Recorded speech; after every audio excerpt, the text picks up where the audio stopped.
Sex in the dream is one of the dangerous aspects of every Christian or every man. Having sex in the dream has destroyed a lot of marriages, have destroyed a lot of relationships, has destroyed a lot of quality relationships that have led to marriage. So today I want to be talking about the effect of having sex in the dream or having sex in the dream. So we all know that marriage is a covenant. Anytime that you enter into a covenant, it's a vow that you must keep.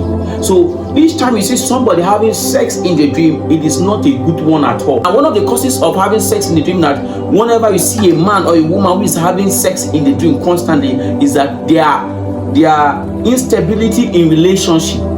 Instability in relationship is one of the key factors that you see that this person is not or is having sex in the dream. Instability in a relationship. Some people does not last in relationship. They find themselves in a relationship before 1 to 3 2 months, 3 months, the relationship is being cut off. They are not interested in the relationship. Is because the spiritual husband or the spiritual man that is in charge of that lady or in charge of that man is telling the lady that you should leave because they are also a jealous lover. The same way that we physical human beings, we are jealous lover. Each time you love a lady that you truly love, you truly care about, the same way the married altar also have this jealousy among the people they associate with themselves to. So instability in relationship, when you see a lady that when he enter a relationship, before 6 months he has left, another relationship will come, he is not stable in that relationship, just know that he or she has a married husband, or the person has a married husband, or is having sex in the dream. It's one of the things that we should be able to know. Having sex in a dream or marriage to the water. So now, because of the spiritual husband attached to it, they might not be fully committed to that relationship. That is why that relationship cannot last. Back then in the campus, I've seen a lady who cannot stay in a relationship for 2 months. Can never stay in a relationship for 2 months. Why? Because that spiritual husband have already taken control of her. The spiritual husband have control her life, control everything about her. So any man that comes closer to her, she will find 1 or 2 faults. Those kind of flimsy excuse that is not important. That's how the lady will find excuses with that guy and say he's not caring, he's not doing this, he's not doing that. That is why the relationship was cut off. I'm not interested in the relationship. So today I'm going to be taking time to deal on this aspect. Hear me. If you're watching this channel, this channel is not for entertainment. It is for us to understand spiritual activities as related to human.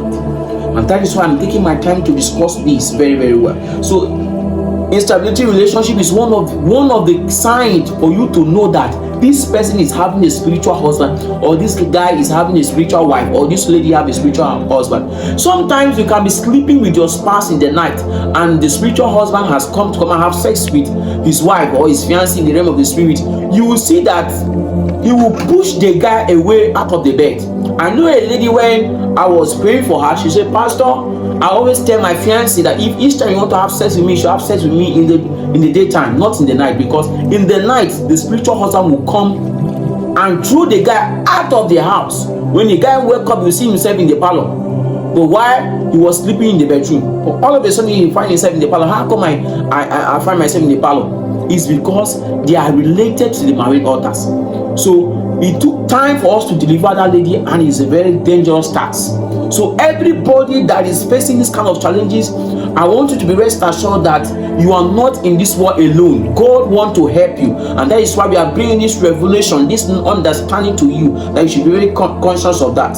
So another sign for you to know that this lady or this guy is associated to the married altar or is related to the married altar is that they have unprovoked anger.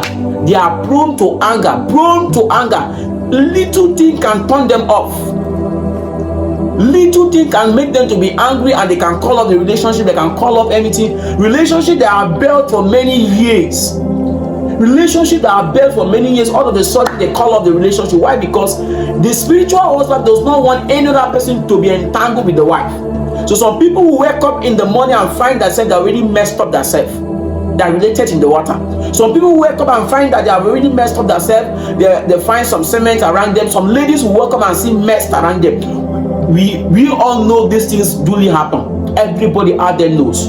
One way or the other, you might be falling a victim of it that you don't understand. So today I'm bringing clarity and understanding in this field for us to understand ourselves. So each time you see yourself in that, it's a very dangerous time. They are prone to anger. They are easily to be angry because every little thing turns them off. I pray for you that today, with this understanding, you are coming out in the name of Jesus. Spiritual husband can never be your portion.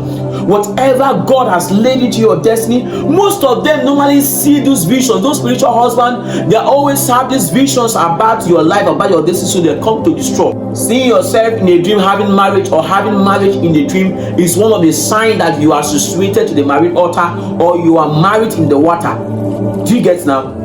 See yourself marrying in the water. I remember years ago, a lady was married in the water, and we never knew. We prayed, we did all kind of things, and all of a sudden, when God revealed the case to us, we have to destroy the vow in the water. Some people are married in the water with 4 kids. Some people are married in the water with 5 kids. Many years ago, I was praying for somebody, and I called her on phone. I said, "Listen, you have 3 children in the water." He said, "You are pregnant," and all of a sudden, you see a strange man coming to having sex with you in the dream. After that sex in that baby, that will be miscarriage, and that is how that fail. You have 3 children in the water. It was never her desire to have children in the water. It was never her desire. That seeing yourself marrying in the water, or being decorated. You have been decorated with these cultural attires. They decorate you with cultural attires, and you're dancing, you're celebrating in the water. You're giving acts for a man in the water. Know that you are married in the water. Such people can never find good home. Such people can never have a peaceful marriage, because that spiritual husband will always come to torment them, torment their life, torment their destiny. And that is why it is very, very paramount for us to understand the purposes of God upon our life. So marriage in the water, it is never the will of God. Having sex in the water, it is never the will of God. And unprovoked anger, it is never the will of God at all. Instability in relationship, it is never the will of God. Whenever you don't have good relationship, how will you have good marriage? So that is the key factors that we are addressing today. So marriage in the water is very dangerous. We have to pray to cast that demon out. Some of the married husbands come to destroy your destiny, and that is why anything you do, you cannot succeed. Anything you lay your hand to do, it can never succeed, because the married husband has taken control of your life, taken control of your destiny. You can never find a guy that is very pleasant in your life. Your husband is always irritating you because of the married husband in charge of your life. You always find fault in your husband. You always find fault with your fiancé or with your guy you're dating. It's because that you don't understand that there's another entity that is controlling you. I want us to watch this video to an end for us to understand the purposes of God. Dealing with the spiritual husband, or dealing with the married husband or married